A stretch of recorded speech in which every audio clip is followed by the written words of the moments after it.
Hello, welcome to Social Proof, a podcast about influence with Soapbox. I'm Beth, Hi, everyone. I'm Nate.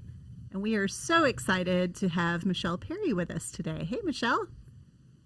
Hi, thanks for having me. Absolutely. So, why don't you tell everyone a little bit about who you are and where you live, because that's pretty pertinent to who you are, and how you spend your days. Yep. I'm Michiel Perry. I'm the founder of BlackSouthernBelle.com, a lifestyle platform focused on African American women lifestyle. They're in the South. I'm based outside of Charleston, South Carolina, in the Low Country, where I'm from.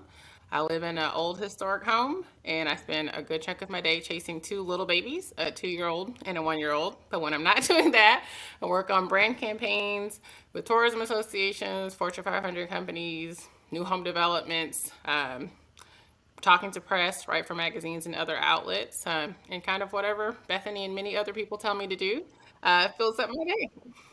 I love it. Michelle, I was trying to remember how we originally connected. Was it through LinkedIn, or did someone introduce us? I'm trying to remember. I think it might have been LinkedIn and then Soapbox platform. I think I conversed back and forth. Sometimes I saw campaigns that were interesting or I forward them to people. And I think it's just been, I feel like LinkedIn, this past year feels like it's been 5 years. So it's really hard for me to gauge like how long I've known people because it really does feel like it's been 5 years. And then I think in social media world, I feel like you get to know people faster in the oddest way, even though you don't see them in person. It's like a weird thing where it's like in social media world, I feel like I've known some people shorter times, but it feels so much longer uh, because you kind of see their home and see everything about them. So Yeah, so we have been really fortunate to work with you, Michelle, in kind of an informal basis for a while now.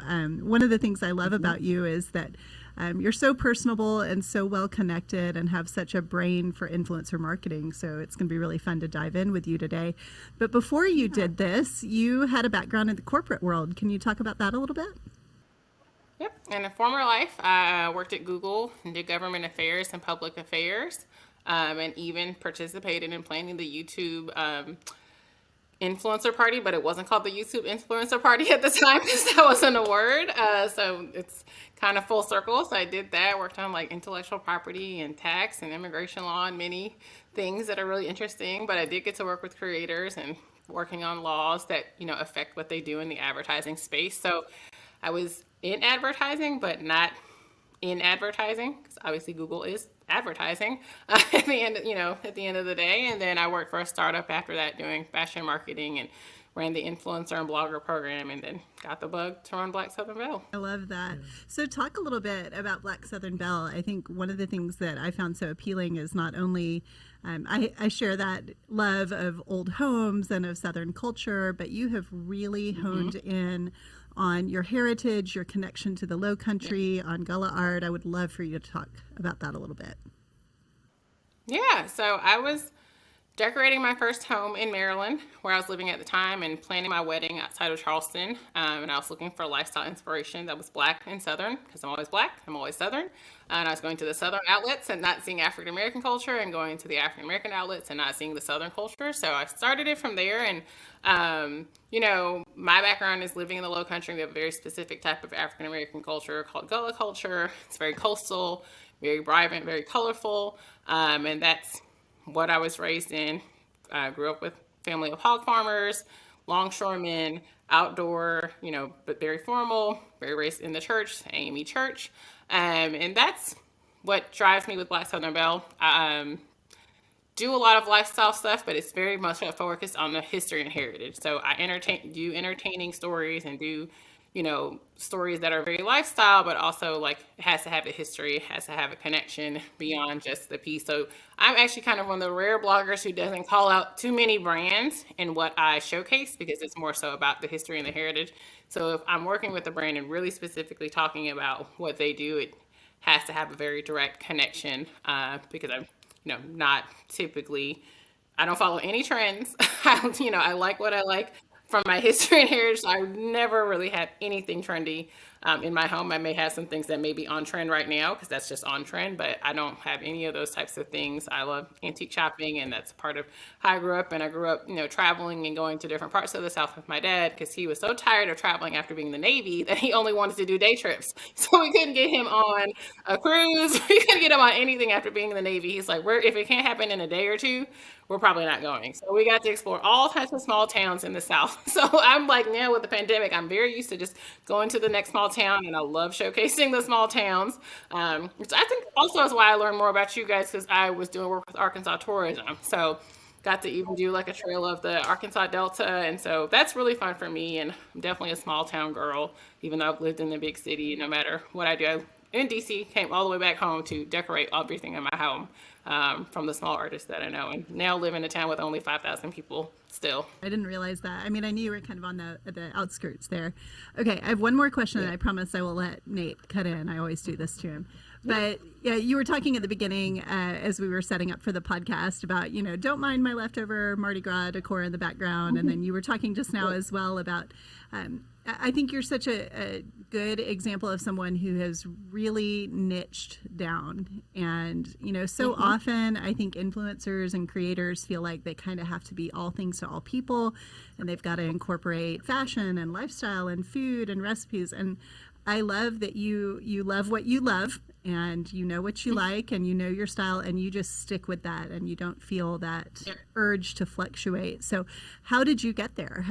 Was it just sticking to your guns, or was it something that you realized worked? Well, partially sticking to my guns, partially I don't know how to do hair and makeup at all. So certain things I just can't do. So like me talking about it would be very bad. I would not tell anyone to take advice from me on how to do hair and makeup. Like that's like, so partially it's just like I would be very embarrassed to write about certain topics. So that makes it easy to say I'm not going to write about that. Um, but I think also being on the flip side of a brand, I kind of sometimes I think I know how brands think. So, I've had beauty brands that reach out to me and want to work on stuff with me. And I'm very candid of like, I'm not a beauty blogger. I am not an expert in makeup, but I know how to be a hostess, and I can give the framework of how a hostess would, use this gift as like, a care package or a product that they gave to someone as a gift. So I think just like for me to be authentic and like not completely embarrass myself, I think my friends would literally write on a blog, you don't do your hair and makeup. Like literally, I think that's how like bad it is. And I'm like, I've never done my hair and makeup. So I think my friends would probably write that, because I have those kind of friends that they're like, are you serious? Like, this can't be real. But so if you have friends who will talk about you, that's also one way to keep yourself very honest about what's authentic to you. And I do have a lot, and Southern people I think are very much so like that in the nicest way possible. They'll definitely let you know what you don't know. So I think that's one way. But I think I started this brand, wanting to showcase African American culture in ways that often didn't get showcased. So I feel like, for me, there are a lot of African American beauty bloggers. There are a lot of African American hair bloggers, but home decor wasn't showcased as much, and art and other things that I generally spend my time in the most weren't showcased. So I think there's so many people who do that well. I'll showcase, and write about fashion bloggers and showcase their home, how they maybe have a closet designed in their home. But I definitely know where I am on certain things and know that like it's just not authentic. And that may be because I, did public affairs and did work in politics. So storytelling and telling an authentic story is really important. You can kind of fake it, but after a while, it's like I said, if you say the wrong thing because you don't know what you're talking about, eventually someone will be like, that is not what that is. That's great advice. I mean, across the board, not only just, specific to who you are. So Yeah. love that. So, Michelle, you had a big job at Google. I know you mentioned that a little bit, but I'm curious, was there like a catalyst or an event that happened that caused you to desire to break out and do your own thing, or has that always been a part of you and part of the plan? Well, to run Black Southern Belle, it was planning my wedding and decorating my home. When I was at Google, I was in public affairs and politics, and I just fell into that because of being in DC and being in college there. I never thought I was going to work in public affairs or public policy at all. I thought I was going to go to Howard and be a Wall Street a Wall Street investment banker. And I like literally thought that was my path. And I did like an investment banking internship and all these things. So I never planned any of the things that I did. So I'd love to say that I had a very strategic plan to become like a public affairs professional at Google or a big company in DC, which sounds like it makes sense if you go to school in DC, but I was actually quite opposite. So I was like, I remember I accidentally ended up with an internship in legislative affairs at the Department of Transportation. And I told the guy, I only took it because it paid. Because I was like, oh, I just want a job and this pays well. Seems like it'd be good in my resume. And the guy told me, like, oh, you could work on the Senate committee and work on financial affairs if you're a business major. And I was like, oh, this is kind of interesting. I was like, so you can be a lobbyist, you can do this. Like, I have no idea what you're talking about. Like, I was like, knew about some things. I really was like very zoned in on like, spreadsheets, accounting. Like that was like what I thought I was going to be. And that's really how I ended up. So I had no plan on any of these things. I'm always the accidental like government affairs person. But when you tell people that you did it at Google, it doesn't sound like an accident to them. They're like, that doesn't even applying to I was the first Google DC intern on accident because I applied after like going out one night and I saw the internship and it was very easy and I heard Google had free food. So I am as strategic as I am, I also really don't mind taking a risk and just trying something. And every time I just try something, I don't think I could have planned a better first job. Like in hindsight, I'm like I don't really think, and that's when I was like, well, what else can I do in DC? Because like my first job was at Google in government affairs, and I just don't know what else I would really want to do because it wasn't my first passion. So I'd like to say I planned some things, and everything I planned I didn't do. But I do like to have some plans. But literally everything I've ever planned I did not do career wise. Did you start Black Southern Belle while you were still working full time at Google? I was working full time at a fashion startup after that. So I got like an entrepreneurship bug. I emailed someone on LinkedIn who worked in fashion marketing in DC. And I was like, I just want to do something very different than like politics and, government affairs and just try something out. Had a little cushion from working at Google. So I was like, I can try something that's a startup and, just kind of see what that's like. Cause I was young enough. I was like, let me try that. And I emailed a CEO just to like connect with her because she actually had started a few companies and sold a fashion tech company in DC, which is unheard of. And she offered me a job after having coffee with her. So that was really how that happens. I was supposed to, spend a couple of months planning out what I wanted to do after Google, but she offered me a job.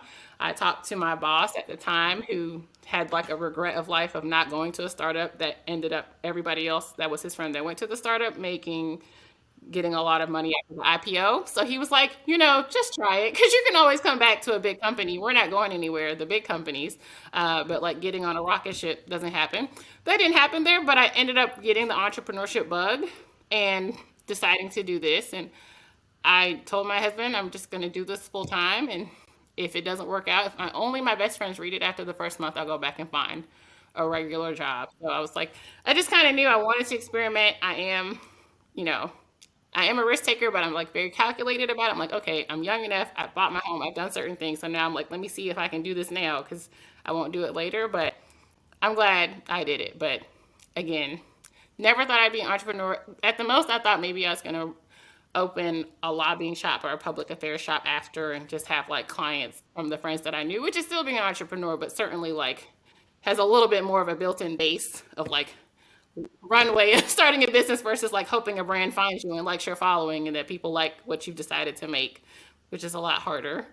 You do so well, I think, Michelle, is, you don't, and you talked about being a risk taker, but you don't sit around and cross your fingers and wait for someone to find you. I think you are probably, what I think you and I have in common is we're a little bit fearless about like, I'm just going to find the name of the CEO of this company and I'm going to reach out to him personally. Like what could go wrong, right?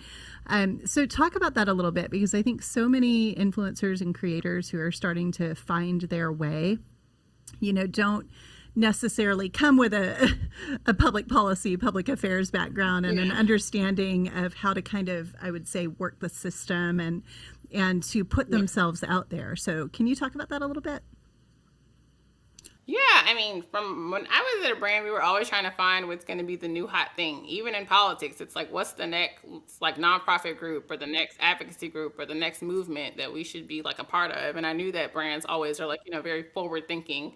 Even though you do need a following, I knew there was plenty of things that people just kind of built, right? So I was like, well, let's see what people might want to build with this. And I think that if influencers, you always have an expertise, even if you don't have a following, right? So like, you have a day-to-day job or you have a personal interest, So you can be an expert in things without having a following. People hire people to talk on many things and that has ended up being somewhat of my business too, of talking about expertise of things, of talking about Southern products, even without the following at the beginning. So I think I think that's like one of the main things that I always tell everyone is just like brands have budget in many places. If they like an idea and they really think it aligns, they will make it happen.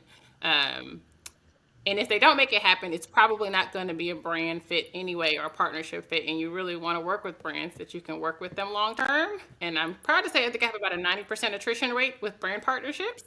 Um, and it's because, like, if you do email a CEO and they do email you, they probably really want to work with you, right? So, like, that is a very good, just like beginning starter point of like, they're not going to do, they certainly value the relationship at least enough to respond. So I think that that's, you have just as much value add as they do, because I remember at brands, you sponsor stuff. Sometimes you don't want a competitor to sponsor it, right? Because you don't want to be behind the trend of something, especially now with social media. Like, you can end up behind a trend because you're just sitting on something for 6 months or 6 days, right? I think what's this, the feta pasta that's like going viral on TikTok. So it's just like, you don't want to, in a big company, it's like you can lose money and ground by just like moving slow on trends. And that's what the up and coming folks do have as an advantage, because they're more nimble. They don't have to think about their, partnerships or how they've already done it forever. Even in social media world, forever might be 5 years, but doing something 5 months is something new. So because of that, I'm like, well, brands are always looking for something new to do, and trying to find those right teams. And, I also know, like, just because somebody's not responding doesn't mean they're not reading it, right? Like, I used to get thousands of emails a week, people asking for money, and I'm like, I just forward it on to people. And I know that happens. So, like, even when you don't get the responses, people are forwarding things, people are sharing it, people are printing it off, putting it to the side, following you, and you just don't know. So, I mean, even if you don't get any responses, I get plenty of things where it's like, I didn't think that person actually forwarded to anybody, but they did, and that's where I got the brand deal. But if I didn't keep emailing them for 6 months in a row or 2 years in a row, it would have never kind of happened. So A lot of times things boil down to persistence and stick-to-itiveness and follow-up, and that's where you can really win. So, Michelle, one of the things that we love and admire about you here at Soapbox is that you seem like you know everybody, or you have some sort of connection to you're like just a few degrees separated from everybody in the world, I think. It's not Kevin Bacon, it's Michiel Perry. Yes. And so I'm curious for you, like, as a marketer ourselves, like, we have these, CRM systems, and we have these, methods of keeping in contact with people and making sure we're staying in touch. Do you use anything like that? How do you stay connected to your network, and like, what's the secret for you to getting to know as many people as you do? I always say I'm going to use a lot of tools, and I sign up for a lot of tools. I'm going to be very honest that I don't use them as much as I should. I'm just going to be very honest. I do love talking to people. I did public affairs, so I always say if you ever can do any internship, doing like a political press internship will probably make you like very good at remembering people and remembering names. And so, like, when you're live in a city like DC, remembering names and remembering people and what they like and what you like and how you truly authentically connect, because so much of the time you're asking for something all the time, right? Like, every meeting in DC is 1,000 asks, and like very adamant asks. Like, I need, like, you're asking people really big, important things that affect the world or people or, so for me, I just love connecting with people on something very personal first. So as long as that's what I think of first. And like, when I see somebody talking about veterans, or somebody's talking about something in volunteer, or somebody's alma mater, that's what I remember first. I half the time don't remember what people really do in their day to day, but I really do remember those things first. I find it's easier, it's more authentic. And that's usually what I'm generally connecting with people on. A lot of people do come to me, and recruiters and folks, and I try to find an answer for everyone who comes to me. So then I think that's how I end up knowing a lot of people, because it's like, I may not be the person for this, and I'm very quick to say I'm not the person for this, but I'm sure I can find someone else. And for me, that's how I do it. I think LinkedIn is a great tool just because of the way the algorithm works. It feeds you a lot of information. You feed it a lot of information. I think that's like an easy one for someone who that's not how they're naturally inclined to spend a couple of minutes just like liking and following things that they personally like. Again, like I think the more you like and follow things you personally like, the easier it is to want to do something, right? To get back on LinkedIn and like not just saying, okay, well, I'm looking for a job in marketing, so I'm only going to like the marketing stuff. It's like, okay, I like food, I like fashion, even if I don't want to do food or fashion marketing, liking and following those things. Everybody does kind of know everybody after a while, right? I end up knowing, I used to manage a lot of trade associations and different groups. I also think this is real old school, but trade associations are a good way to just remember a lot of things, right? It's really old school, but it does work, right? Because trade associations think about a lot of industries and how your industry affects other places and other things. So I also try to just keep tapped into those, even though, again, it's very government affairs type of thing, but every industry has one, right? There's a trade association for anything under the sun. There's a local one, there's a regional one, there's a national one. And I find those are easy ways to keep up with, their newsletters, saving their newsletters, following those things. But again, that's a very old school one. I'm talking very non-techy in the way of keeping up with this stuff. Yes, as if I got the vibe that you were probably less techy about it. Yeah. But one thing that you said that was really unique that I wanted to call attention to is you like people are asking you things, and even if you're not a fit, you or naturally inclined to just reach out and try to make connections for people. And that's not natural for most people. I think for most of us, if it doesn't serve us in some way, we're like, they'll figure it out, or they can ask someone else. But I feel like you're someone that like just goes the extra mile to make that connection for people. And I think that's really unique and I think admirable. That's what stood out to you about us. And I think the reason you and I connected, and I tried to do a lot of that as well, though I've never met anyone as masterful as you, because it's that whole idea of I can't help you, but who do I know who could? And I think that is why you don't have burned bridges. Anyone who has interacted with you has probably had a very good experience. And I remember you telling me early on, if I say I'm going to do it, if I commit to doing it, I'm going to deliver and follow through. So that's been, I think, something we've enjoyed about having the opportunity to collaborate with you, but it's also something that I think so many influencers in particular, and honestly everyone, shopper marketers and brand people in general, can benefit from remembering to kind of play in a little bit more to that true golden rule. So is that how you were brought up? Is it just how you're wired? I had one experience with a mentor. I was trying to meet with a very, very big name lobbyist, very poor person. I was like, okay, I'm going to try to get to him. I got to him. He met with me. And he was like, I'm meeting with you because I've been in DC a long time, and everyone who's an intern ends up being my boss. I'm like, okay, whatever. He's just like saying this to like make me feel good. I was like, okay, sure. And then 2 years later, I graduated, and he was the consultant I had to hire for Google. So, and he was like, see, I told you you'd be my boss. He's like, I've been around a long time, right? so I think because in DC, the young people run the city, right? Like the staffers are 22 and 23. I don't care what people do now. I know they will be doing something. If they found me, if they're able to find me, if they're able to find these people, and I know my own personality, people who want to find people will find people. And if you don't respond to them now, you're going to probably wish you did respond to them later. And that's the worst experience. Like networking is that like, people remember who did not respond to them, especially from my political experience. People never forget who doesn't respond to them, that they really wanted to respond to them. So I try to not have anyone have that feeling of like, you didn't respond to me. Because that's what people remember. People remember people who helped them really well and people who didn't help them at all. Like there's not, so if I can be on the other side, just personally, it makes me feel good and I have fun. But it's also like, coming from an industry where, people aren't like vengeful, but certainly it's like, well, if this person did respond, I will respond back to them. Since you did not respond, you're on the bottom of my list. And they'll very let you know that I remember you. I remember being in meetings where I was with someone and they're like, I emailed you when I was an intern and you didn't respond to me. Just they say in DC what people think in their heads in other spaces. So, that's probably a good experience. It's just like what people think in their heads, they say out loud. But yeah, I've seen that 100 times, right? I've seen like when we were, the deal breakers. And then now with tech and social media, it's like, the people who are doing influencer marketing, who are giving you the contracts at the agencies for 22, 23, if they were your intern. So I don't know, I just good karma all along. And I think having a really great first job, I'm like, I'm just trying to keep the karma that I had and keep it going. And whatever I tried to do then, try to not lose it. But I don't know, it's fun for me just to connect the dots. I like connecting the dots and figure out, well, I don't know somebody there. That's crazy. How do I not know somebody doing that? 'Cause so how do I not know someone? And then I go down a rabbit hole of like, what is this industry? What do they do?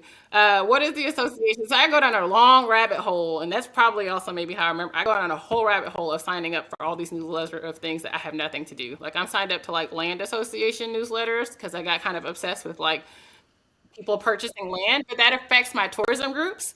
So it sounds kind of crazy, but like when you're in Southern tourism, and a lot of it is land preservation and ecology. So it sounds crazy, but then it's kind of not. You're wired. It's very interesting, and it probably is that public affairs. You know, you and I have that in common. I worked in community and economic development, and touched some government affairs, and so it is very calculated. But I think it's also you've taken that strategic mentality and made yourself into a real resource for people. So, signing up for these newsletters, I've been on the receiving end of that, where you see something that is highly relevant and you pop it over to me, and it's almost always something that would never have been on my radar because it's a little obscure but still relevant. And I think that's a skill set you have. We should do a whole separate workshop with you on how you do this. But for now, I'm curious, who influences you? So obviously, we're all prone to say a parent or someone inspirational, but thinking about who you follow on social media and who has an impact on you, can you talk about a handful of people who influence you? Handful of people who influence me. I That can be a tough one. It can be a tough one, and I'm trying to think of a lot of the people who influence me aren't really on social media. So I do follow like a lot of professors and folks because I do write so much about like heritage and history. So that there are quite a few like professors who influence me. I think. Oh, and these don't have to be social Yeah, media they don't have to be influencers. influencers per se. Yeah.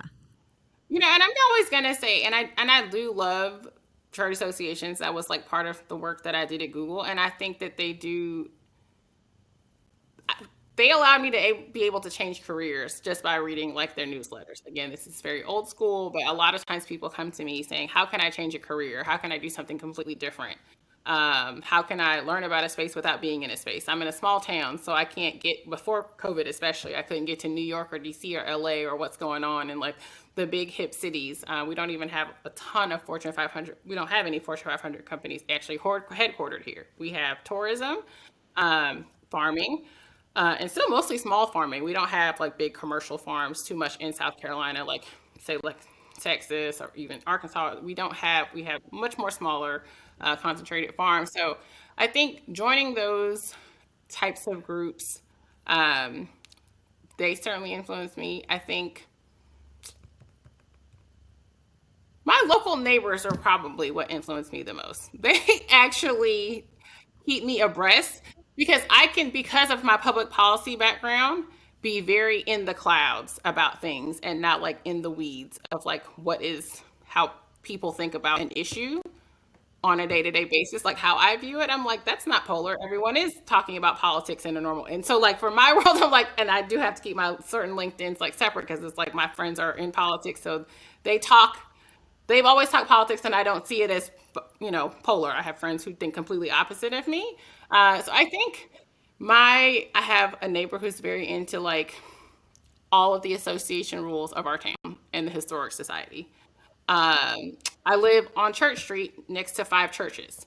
So there's like a lot of dynamics and things going on there. So I am probably the least tech and social in my like day-to-day of influence.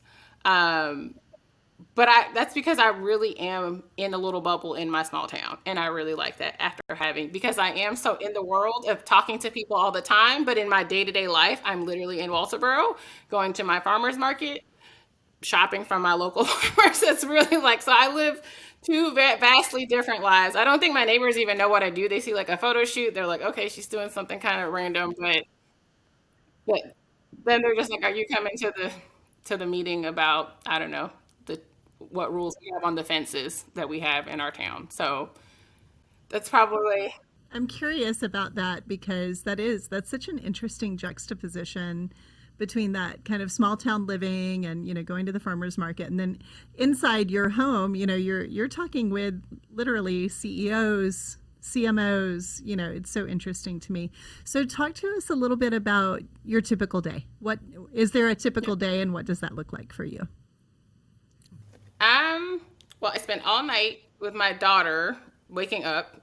So that's like the day doesn't really end. So I don't think I've slept in 3 years, like in a real way.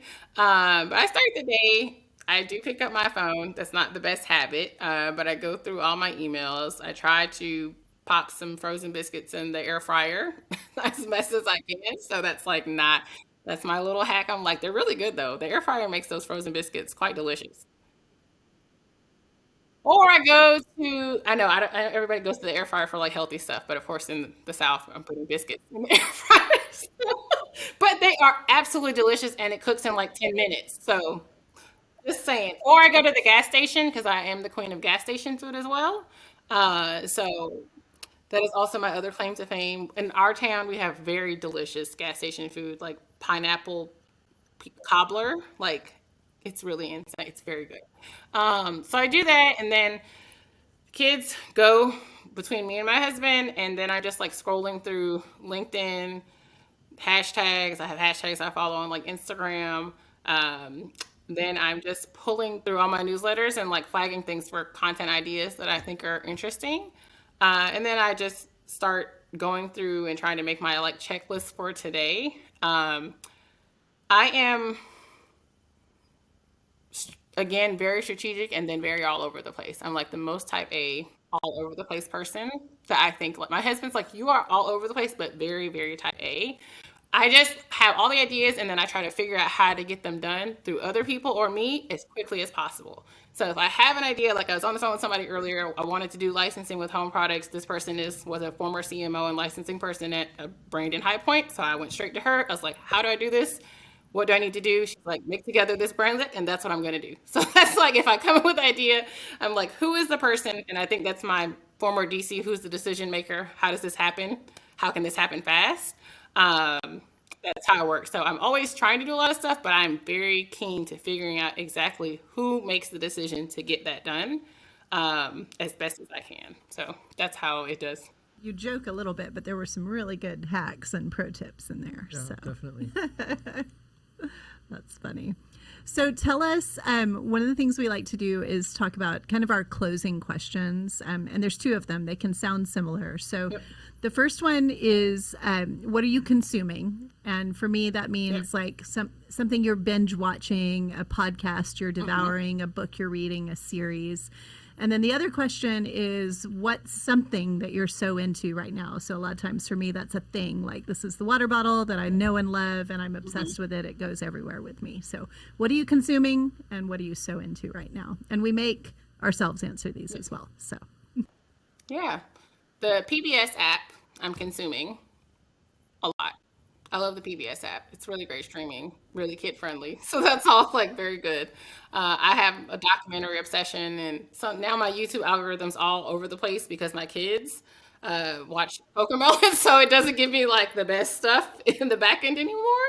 So I've gone to PBS, and I like it because they do have the national stuff, but then you have your state affiliate, so it's pretty cool because I can watch like what's going on here in the low country and get some interesting tidbits. But that's one. That's plus they have all those like period, TV shows that they do. They make really good TV shows on PBS, like very quality. I think people like do not realize what's on PBS, and even my own self.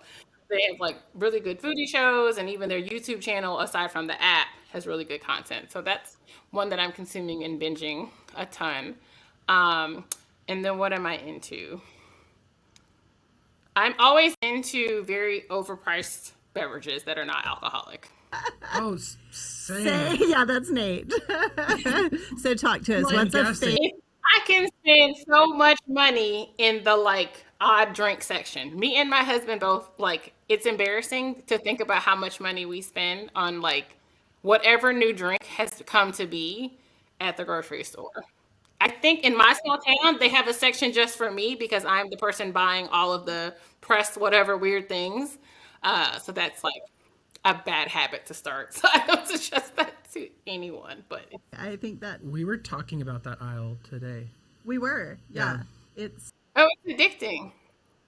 we've been looking at It's all of the addicting. beverages in that space, and it's very interesting. So I had to double check the name of one of my items to make sure I didn't misspeak. But, yeah, Nate, what do you? My husband's, I'm into the kombuchas and he's all into like the protein shakes, which are like always very expensive. It's like he's all into every kind of protein shake and he has a lactate issue and then I have like IBS and like different things. So like it's partially for like health, but then also it's just like, what is this new tea thing? I mean, it's just, there's always something new and then there's always, and then I tried to fight biting them online, but I even buy them online now, which is so bad. Like it's just become like there's a whole row in my refrigerator of just like new kind of drinks that were like, which ones do we like? The kefir drinks. Oh yeah, that's my other thing. I started doing that. I've had The sparkling probiotic drinks. Those are fun. Yeah, I love. all of them. I mean, I mix them all together. I mean, it's just, I can't even, I really don't want to ever see anybody to see my grocery like cart of like how many drinks there's. I get really embarrassed when they start ringing it up, and I'm like, okay, we still have more drinks in here. Like it's just like how much I spend way more on that. My seafood is cheap here in the Low Country. That's the only thing that saves my grocery bill is that we have cheap seafood.